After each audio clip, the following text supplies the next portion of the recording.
ساتھیوں، حق موجود اسلام اور تصوف کا تعلق،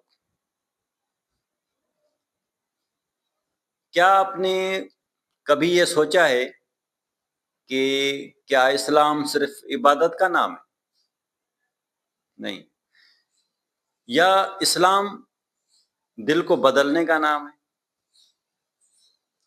اسلام ہمیں بتاتا ہے کہ کیا کرنا ہے، تصوف ہمیں سکھاتا ہے کہ کیسے بننا ہے۔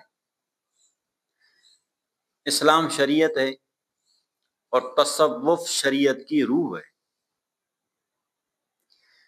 جس طرح جسم بغیر روح کے مردہ کہلاتا ہے، تو بالکل اسی طرح عبادت بغیر اخلاص کے مردہ کہلاتی ہے۔ جس طرح قرآن مجید ہمیں کہتا ہے کہ فلاح پا گیا وہ جس نے اپنے نفس کو پاک کر لیا۔ قرآن ہمیں سکھاتا ہے کہ فلاح اسی کو نصیب ہوتی ہے جس نے اپنے نفس کا تزکیہ کر لیا۔ نفس کی پاکیزگی، دل کی صفائی، یہی تو تصوف ہے۔ تصوف نام ہے دل کی پاکیزگی اور نفس کی پاکیزگی کا نام۔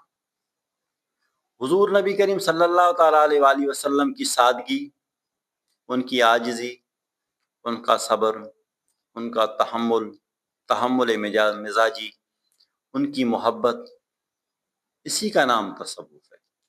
تصوف کوئی اور چیز نہیں ہے۔ اللہ تعالیٰ نے فرمایا لَقَدْ كَانَ لَكُمْ فِي رَسُولِ اللَّهِ أُسْوَةٌ حَسَنَةٌ، یعنی حضور نبی کریم صلی اللہ تعالیٰ علیہ وآلہ وسلم جو اس دنیا میں تشریف فرما ہوئے، انہوں نے کیسے محبت کا اظہار فرمایا، کیسے بچوں پر شفقت فرمائی، کیسے دشمن کو معاف کر دیا۔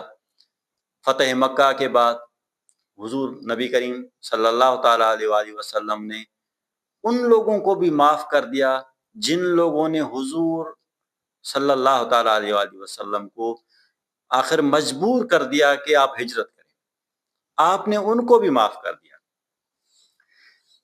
یہ سمجھیں کہ تصوف شریعت سے کبھی بھی باہر نہیں ہے اور تصوف قرآن کی خلاف بھی نہیں ہے۔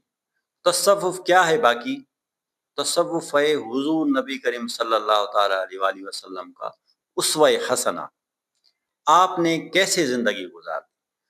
حضور نبی کریم صلی اللہ تعالیٰ علیہ وآلہ وسلم سے اگر کوئی سائل آتا، عرض کرتا کہ حضور عطا فرمائیے، آپ عطا کرتے جاتے تاکہ وہ چیز آپ مکمل طور پر بانٹ لیتے، تب تک آپ انکار نہیں کرتے۔ حضور نبی کریم صلی اللہ تعالیٰ علیہ وآلہ وسلم کی اسوہ، آپ بچوں کے ساتھ بھی شفقت سے پیش آتے۔ ایک شخص نے آ کر سوال عرض کی کہ قبلہ آپ بچوں کے ساتھ کیسے مل جل جاتے ہیں؟ تو آپ نے فرمایا کہ اگر کسی کے دل میں اللہ تعالیٰ نے رحم نہیں رکھا تو میں اس کو کیا کروں؟ یعنی انسان ہے تو اس کے ساتھ رحم ہونا چاہیے، یہی صوفی کہلاتا ہے۔ اور حضور نبی کریم صلی اللہ علیہ وسلم سے کسی نے عرض کی کہ قبلہ آپ کو کس چیز پر فخر ہے؟ تو آپ نے فرمایا کہ مجھے یہ جو چٹائی پر بیٹھ کر میں نے بادشاہی کی ہے اس پر فخر ہے، غربت پر فخر ہے، غریب رہنے پر فخر ہے، غریب کے ساتھ رہنے پر فخر ہے، غریب کے ساتھ قیامت کے دن اٹھنے پر فخر ہے۔ امام محمد رضا بریلوی صاحب فرماتے ہیں کہ کل جہاں مل کے اور جو کی روٹی غذا، یعنی پوری دنیا کے مالک، لیکن اپنے لیے انہوں نے جو کی روٹی کھانا رکھ دیا۔ آپ نے مکمل زندگی سادگی کے ساتھ گزاری۔ یہیں سے تصوف ہمیں ملتا ہے، یہی تصوف ہے۔ اپنے حال کو حضور کے اسوہ حسنہ کو فالو کرتے ہوئے گزارنا، یہی تصوف۔